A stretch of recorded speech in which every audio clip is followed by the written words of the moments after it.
my name is Morgan, and I currently reside in the St. Louis area. At first, I was a little hesitant in starting my MSW just because I didn't know what to do after receiving my bachelor's.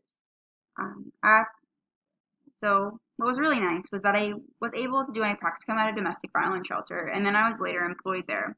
After actually working there, I developed relationships with my supervisors and other coworkers, and we started having conversations about trauma and I would just ask more questions, and I started really developing this interest in trauma, and that's when I figured out that this is what I wanted to do for the rest of my life. And I was like, okay, so I'm gonna look at programs that offer that, and that's why I'm here. I'm getting an MSW so I can be a trauma social worker and really work on that, and work on those skills, and learn more about it. So that's why I'm here. So it's gonna be a good time, and I'm looking forward to meeting everyone if I haven't met you yet, and good luck to everyone in the course.